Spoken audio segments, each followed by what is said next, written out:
નમસ્કાર, હું છું જોગલનાથા અને મારી સાથે છે સાગર જોશી. અમે બંને મિત્રો આજે વડોદરાની એક પીડિતા છે એમની જોડે વાત કરીશું. આમ તો એ ટ્રાન્સ વુમન છે, પહેલા એક યુવક હતી પણ અત્યારે ટ્રાન્સ વુમન છે. મેં ઘણી વખત તમને ઘણા બધા લોકોના વિડીયો વાત કરી છે, પણ આજ નવો કોન્સેપ્ટ છે.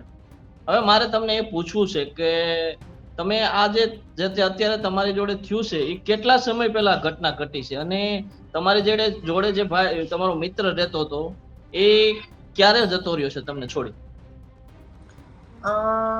રામનવમીના આગલા દિવસે ગતો રહ્યો છે. મને એવું કીધું હા. કે રામનવમી છે તો ઘરે રોકાવા જાઉં છું 2 દિવસ, અને પછી આવ્યો જ નથી ત્યાંથી. અચ્છા, આ જે મિત્ર છે એ ક્યારે મળ્યો હતો તમને? તમારી મુલાકાત આમ કોઈ સ્કૂલ ક્લાસમેટ છે કે પછી સોશિયલ મીડિયામાં મળ્યો હતો? અને શરૂઆતમાં શું વાત થઈ? ના, એ જે ભોલું છે હાર્દિક એ મને સોશિયલ મીડિયા થ્રુ મળ્યો હતો. અચ્છા, તો શરૂઆતમાં શું વાત થઈ હતી? કઈ રીતે આખી તમારી જોડે આટલો બધો તમે હેલો, શરૂઆતમાં શું વાત થઈ હતી? તમારી સાથે કેવો વિશ્વાસઘાત થયો છે? તમે મને તમારા દર્શક મિત્ર બતાવો. પહેલા તો અમે લોકો ફ્રેન્ડ બન્યા હતા ઓનલી સોશિયલ મીડિયા થ્રુ. અચ્છા. બીજું કંઈ જ નહોતું અમારી વચ્ચે. પછી થોડી જેમ જેમ અમે આગળ વધ્યા તો એમનું એવું હા. કેવું હતું કે તું છોકરી બની જઈશ તો મેં તને હા. સમાજમાં એક્સેપ્ટ કરાવીશ, ફેમિલીમાં હમ. પણ એક્સેપ્ટ કરાવીશ, તારા જોડે મેરેજ કરીશ, એવા જૂઠા જૂઠા વાયદા આપ્યા. અને પછી હમ. મેં પણ એના વિશ્વાસમાં આવીને બધી લોનો લઈને બધી સર્જરીસ કરાવી, અને પછી અત્યારે એ મને મૂકીને જતો રહ્યો. અચ્છા, તો આ જે સર્જરી કરી છે એમાં એપ્રોક્સિમેટ કેટલો ખર્ચો આવ્યો છે? Approximate 8 to 9 lakhs. અચ્છા, તો તમે કોઈ કમાવશો એને મદદ કરી છે કે બીજી આમાં કોઈ લોન ની પણ વાત આવે છે? શું છે આ ઘટના? ના, હું જોબ કરું છું, પણ જે અચ્છા. સર્જરીનો કોસ્ટ હોય એ બધો વધારે હોય તો એટલા અમારા જોબથી ના થઈ શકે. તો અમે લોકોએ હમ. લોન લઈને કરાવ્યું હતું, અને હમ. લોનના હપ્તા અમે બંને ભેગા થઈને ભરતા હતા. અચ્છા, તમે લિવ ઇનમાં કેટલો ટાઈમ થી ભેગા રહેતા હતા? અમે 1.5 વર્ષથી મૈત્રી કરાર કરીને એક ઘરમાં રહેતા હતા. અચ્છા, તો તમારા બે વચ્ચે તમારે બે વાંધો શું છે? મતલબ કે બે વિશે પ્રોબ્લેમ નું શું કારણ છે? એને શું તકલીફ શું છે? એ મને ખબર જ નથી. લાઈક એના મમ્મી પપ્પા ને લોકો ધમકાવતા હતા જયારે હોય ત્યારે, એના ફ્રેન્ડ લોકો વચ્ચે હમ. પડતા હતા. પણ હમ. પછી આ જતો રહ્યો, અને મને મતલબ ખબર જ નહી કે આ લોકો નો બધો પ્લાન છે. એટલે અત્યાર સુધી તો મને હજી એને એવું જ કીધું કે મારે મારા મા બાપ જોડે રહેવું છે. એટલે મેં હમ. જતો રહ્યો છું. જોકે મારા કોન્ટેક્ટમાં નહીં, એના ફ્રેન્ડ થ્રુ કેવડાવ્યું છે.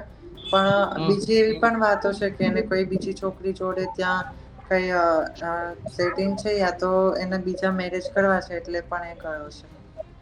અચ્છા, તમે એને પૂરેપૂરી બધી વાત કરેલી કે ભાઈ જો મારી રીતે હું આમાંથી સ્ત્રી માંથી પુરુષ માંથી સ્ત્રી થાય, આમાં અમુક લિમિટેશન છે, મેડિકલ લિમિટેશન છે, કાયદાની પણ લિમિટેશન છે, એ વાત કરેલી? હા, મેં એમને બધું જ ક્લિયર કરીને જ અમે લોકો આગળ વધ્યા હતા. અને એ પણ હમ. તૈયાર હતો બધું જ હમ. વસ્તુ માટે. બસ એને મારાથી મતલબ હતો. અચ્છા, ને ઈ ભણેલું કેટલું છે? એ 10th પાસ છે. અચ્છા, તમે કેટલું ભણેલા છો? મેં 12th પાસ છું, અને મારું ગ્રેજ્યુએશન અંડર કમ્પ્લીટ છે. અચ્છા, તો તમે એને છેલ્લે ક્યારે વાત થઈ હતી? માની લો તમારે જેની જોડે રહેતા હતા એની જોડે છેલ્લે કેટલા વાગે ક્યારે વાત થઈ? છેલ્લે રામનવમી પર ગયો, અને બીજા ત્રીજા દિવસે અહિયાં આવવાનો હતો. ત્યારે હમ. રાતે મને વાત થઈ હતી. મેં એને પૂછ્યું 7, 7:30 કે હમ. તું કેટલા વાગે નીકળે છે? તો એને મને કીધું કે હું 8, 8:30 નીકળું છું. પછી 8, હમ. 8:30 મેં કોલ કર્યો તો એનો ફોન સ્વિચ ઓફ હતો, એટલે મેં એના બધા ફ્રેન્ડને કોલ કર્યા, અને એના મમ્મી પપ્પાને કોલ કર્યો. તો એના ફ્રેન્ડ અને એના મમ્મી પપ્પા એવું જ કેવા લાગ્યા કે હવે અમારો હમ. છોકરો તને મળશે નહીં, અમારા છોકરાને તારી જોડે કઈ નહીં રાખવો, તને જે કરવું એ કર, તને મરવું હોય તો તું મરી જા. અચ્છા, તો તમારા પરિવાર વાળા શું કહે? તમારા પરિવાર વાળા તમને અપનાવે એ શું કહેવાનું છે? ના, મને મારા ફેમિલી વાળા એટલું એક્સેપ્ટન્સ નથી, બીકોઝ મેં એ લોકોના અગેન્સ્ટ થઈને આ બધી સર્જરી કરાઈ છે. પણ એમને એને ખબર પડી કે અત્યારે મુશ્કેલીમાં છે, પેલો જતો રહ્યો છે, હવે સહારો આપે એમ કોઈ છે નહીં, એવી કોઈ ઇન્ફોર્મેશન ખરી?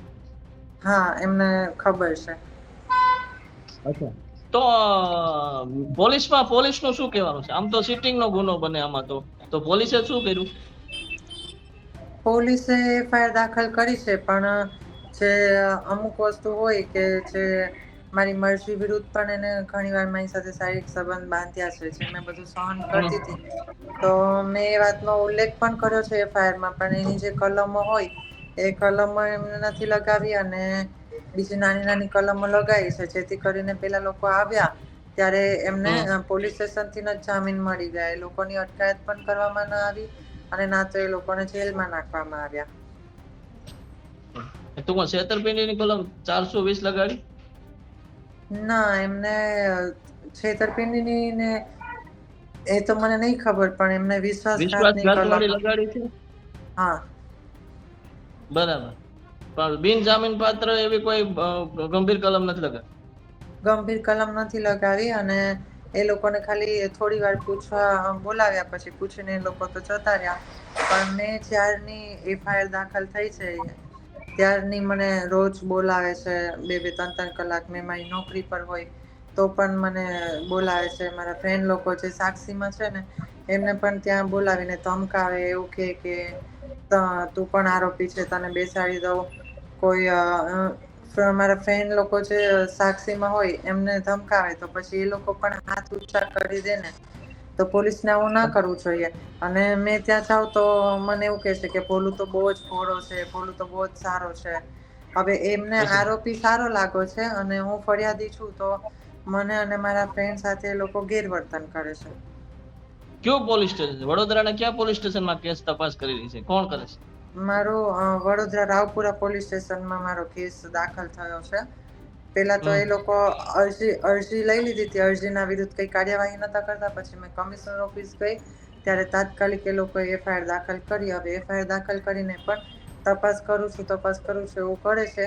પણ હજી એ લોકોને તો ખાલી એકવાર પૂછીને જવા દીધા. એ લોકો તો ત્યાં શાંતિથી પોતાની લાઈફ એન્જોય કરે છે.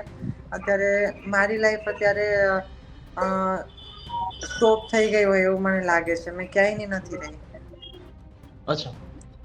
તમારે જે કમાવો છો એમાંથી આ બધી લોન કેસ ને આ બધું નિર્ભય થઈ જાય છે? ના, મારી સેલેરી 12,000 છે, અને મારે 17,000 ના હપ્તા છે. તો મને નથી ખબર કે મેં આગળ હવે કઈ રીતના મારું જીવન ગુજારીશ, કે કોણ મને મદદ કરશે, કે કઈ રીતના મેં બધું કેટલા મેનેજ વર્ષના કરીશ. લોન કેટલા વર્ષની છે? 3 વર્ષની લોન હજુ બાકી છે. અચ્છા. તો કોઈ મિત્રો કે તમારા જોડે સહકારમાં છે કોઈ? ના, કોઈ નથી. બરાબર. આવું તો ટ્રાન્સજેન્ડર કરીને આની પેલા એક ઉત્તર પ્રદેશમાં આવો કેસ થયેલો હતો. તમે કઈ આમ જોયું, જાણ્યું કે વિચાર્યું નહીં કોઈને આવું રિસ્ક કેમ લીધું? ના, મને નથી ખબર એના વિશે. મને આના પર આંધળો ભરોસો હતો, અને એ હા. પણ મારી જોડે જેવી રીતના એને પ્રોમિસ કર્યા હતા એવી રીતના મારી જોડે લિવ ઇનમાં પણ આવ્યો હતો. પરિવારમાં તમારા જોડે આમ બીજા મિત્રો સાથમાં કોઈ ઇન્કમ વાળા કે સાથે રહેતા હોય, ભાડું ભરતા હોય કે એવા કોઈ છે કે મદદ કરતા હોય? ના, મેં અત્યારે એકલી જ રહું છું. અમે લોકો 2 જણ રહેતા હતા આ ઘરમાં. તમે જોઈ હા. શકો છો. હવે કોઈ નથી. મેં એકલી જ રહું છું. બરાબર. કોઈ માણસ આવું કરે કે રાતોરાત કોઈ એવું ટ્રાન્સજેન્ડર બની જાય, ને સ્ત્રી બની જાય, લગ્નના કોઈ અબરખા આજકાલ આ લોકો નવું નીકળ્યું છે. એવા કોઈ લોકોને તમે શું કહેશો? તમારું શું કહેવાનું છે? આ નવું નથી નીકળ્યું. આ વર્ષોથી થતું જ આવ્યું છે. તો હા. પેલા તો આપને જાણ હોવી જોઈએ કે આપ કઈ રીતના એ કરી રહ્યા છો. પણ અમુક વસ્તુ એવું હોય છે કે કોઈ અવાજ નથી ઉઠાવતા, અને અમુક લોકો અવાજ ઉઠાવે છે. હમ. એટલે શાયદ મીડિયાને કે બીજા લોકોને જાણ નથી હોતી, પણ આવું અવારનવાર થતું હોય છે. અચ્છા. તમારો કિસ્સો તો આ સોશિયલ મીડિયામાં ચાલે છે. કઈ તમને કઈ રિસ્પોન્સ મળ્યો? કોઈ કીધું કે હા બરાબર છે, તમારી વાત સાચી છે, એવું કોઈ તમને લાગ્યું કે નહીં મારી વાત લોકોએ નોંધ લીધી? હા, મને પબ્લિકનો સપોર્ટ છે સોશિયલ હમ. મીડિયામાં. અને બીજું મેં ન્યાયતંત્ર છે એમને મેં રિક્વેસ્ટ કરી છે. હવે એ લોકો જોઈએ છે આગળ શું કાર્યવાહી કરે છે. ઓકે.